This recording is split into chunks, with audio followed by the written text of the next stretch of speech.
En 2002, durant les mois de mai 2002, j'ai rencontré un groupe de chrétiens.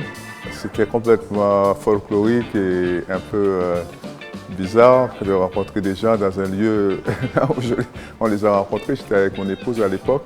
Bizarrement, le groupe n'était pas constitué en église à ce moment-là, mais était constitué en cellule de maison pendant plusieurs années auparavant. Et on s'est senti à l'aise, on s'est senti bien.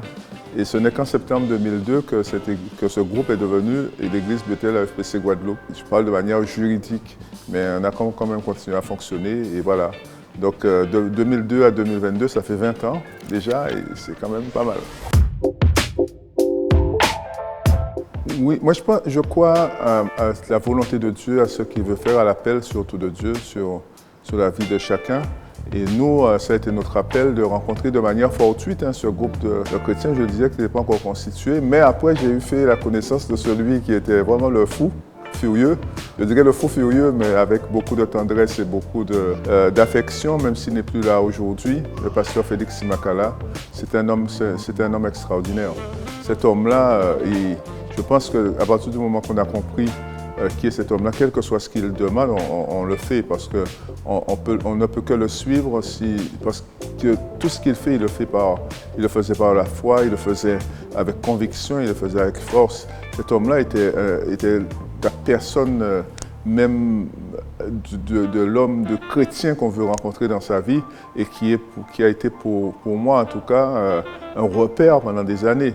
Cet homme-là était formidable dans ses conseils, dans sa manière d'aborder les choses, d'aborder les gens, et parce que tout ce qu'il faisait était empreint d'un amour extraordinaire.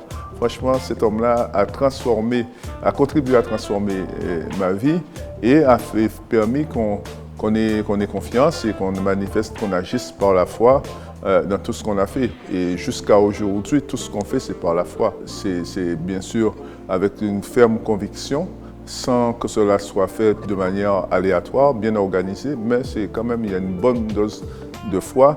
Et il y a le pasteur Fabien Pierre qui n'est plus là, qui n'est plus avec nous malheureusement parce qu'il a eu des problèmes de santé en 2017. Lui aussi, on a fait un gros travail pendant des années ensemble et j'apprécie vraiment de travailler avec lui. Le fait qu'il ne soit pas là, ça ne veut pas dire qu'il est complètement absent de l'église Bethel parce qu'il a porté l'église Bethel quand même pendant des années. Donc on doit quand même lui rendre cet hommage-là. Et pour moi, il est là. Il est là. Il n'est pas ici physiquement, mais spirituellement.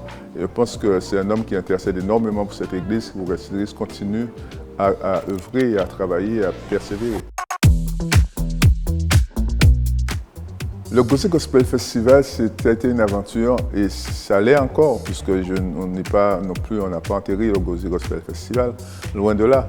Mais c'est parti d'une campagne d'évangélisation des enfants de 4-14 ans. On était associé à plusieurs autres mouvements évangéliques de Guadeloupe, notamment l'EEG, l'Église évangélique de la Guadeloupe, le Salut pour tous, la Fédération des Églises baptistes.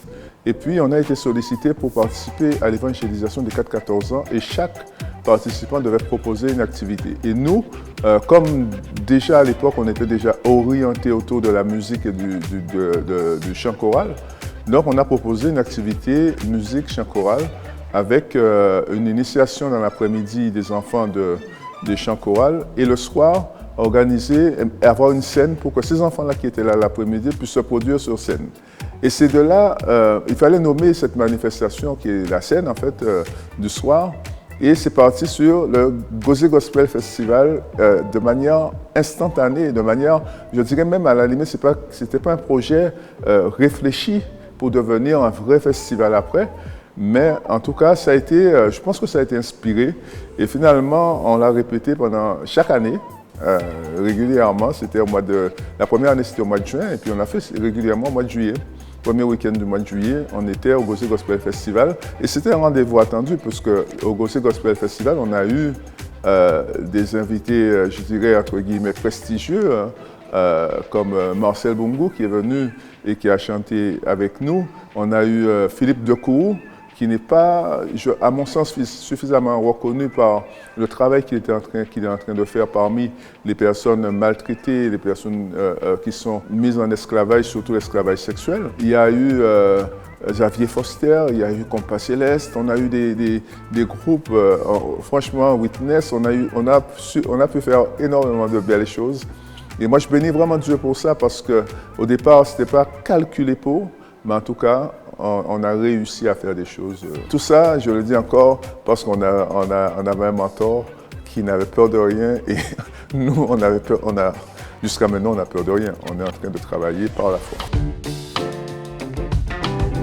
On peut dire que Jésus est le fondement, c'est que ça paraît tellement logique qu'on se dit, mais pourquoi on n'y a pas pensé avant? Et c'est vrai que Jésus est véritablement le fondement de toute vie, de la vie de tout homme qui veut réussir à savoir qui il est et à savoir quel est le sens de sa présence dans ce monde aujourd'hui. Jésus, le seul fondement de l'Église, bien sûr, parce que lui-même disait que je vais bâtir mon Église, c'est l'Église de Jésus-Christ, donc fondée sur lui qui est la parole faite chair, hein, la parole vivante. Jésus, qu'est-ce que cela nous garantit d'être fondé sur Christ?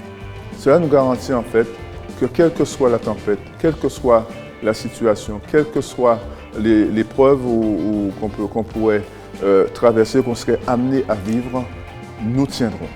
Parce que le fondement est bon, parce que le fondement est éternel. Et quand le fondement est éternel, nous qui bâtissons dessus, ce qui est bâti dessus devient éternel. Et c'est pour ça que l'Église bâtie sur Jésus-Christ, c'est une Église qui a la vie éternelle. Et je le dis parce que, comme toutes les assemblées, nous sommes passés par des moments compliqués, des moments difficiles, des moments de grande réflexion, mais jamais nous sommes passés par des moments de découragement total, des moments où on avait envie de tout abandonner, jamais parce qu'on sait qui on sert et on sait sur quoi on est planté. Et comme on le dit tous ces jours-ci, à partir du moment qu'on est fondé sur Christ, on y va, on continue, on bâtit. Et à s'arrêter un moment pour ces 20 ans, pour repenser tout le chemin parcouru, pour moi c'est nécessaire, mais c'est surtout pour continuer le travail et dire que continuons à bâtir le temple, parce que nous sommes ce temple-là. L'Église est le temple de Dieu et c'est là où il veut se manifester et nous continuerons à bâtir avec Christ ce temple. Nous n'arrêterons pas.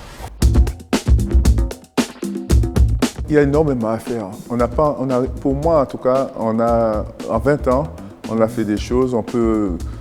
Beaucoup peuvent reconnaître que nous avons fait beaucoup de choses. Mais pour moi, entre guillemets, tout reste à faire. Après, comment nous allons le faire? Quels sont les moyens que nous allons mettre en œuvre? Comment nous allons agir? Moi, on prie vraiment pour que le Seigneur nous montre non seulement le chemin, mais nous donne ce qu'il faut, notamment un lieu où on serait vraiment propriétaire pour développer tout ce que nous voudrions développer dans les meilleures conditions. Ça reste un sujet de prière. Le lieu ne fait pas tout, mais le lieu aide énormément à mettre en place tout ce que nous voudrions mettre en place. Je prends un exemple très simple et qui va paraître peut-être assez banal. Nous avons monté le samedi matin un atelier de lecture-écriture pour des enfants, pour les aider à mieux s'exprimer à l'écrit et mieux aussi lire et comprendre, non seulement lire, mais comprendre, interpréter et vraiment par l'analyse et par tout ça, la lecture. Donc, comment allons-nous faire pour développer cette activité quand nous aurons les moyens, quand nous serons installés là où nous devons être installés? Et on prie vraiment pour cela. C'est un exemple parmi tant d'autres. Il y a beaucoup d'autres activités que nous aimerions mettre en place parce que nous sommes en Guadeloupe. Ce pays a des besoins. Et moi, nous pensons, et je ne suis pas le seul bien sûr, à le penser que nous avons un rôle à jouer pour répondre à certains besoins qu'éprouvent les Guadeloupéens dans leur pays. Les besoins qu'éprouve toute la société guadeloupéenne, on retrouve à petite échelle dans l'Église, parce que l'Église, c'est quand même à petite échelle la société. Donc nous voulons travailler, nous voulons faire ce qu'il y a à faire, et bien sûr, sous le regard de Dieu, animés par cette grâce que Dieu nous accorde. Nous sommes arrivés au départ, c'était autour du mois de mai qu'on a visité pour la première fois ce groupe de fous qui se réunissait en haut de Morne à la Brousse-Gosier. Et depuis, nous avons cheminé à Bethel, mais bien avant Bethel, on était déjà mariés, on a cheminé, ça fait plus de 30 ans qu'on chemine ensemble et on peut bénir le Seigneur. Pour ça, ça se passe bien avec les enfants, nos 3 enfants et un petit-fils aujourd'hui. Nous sommes comblés, moi je suis un homme heureux.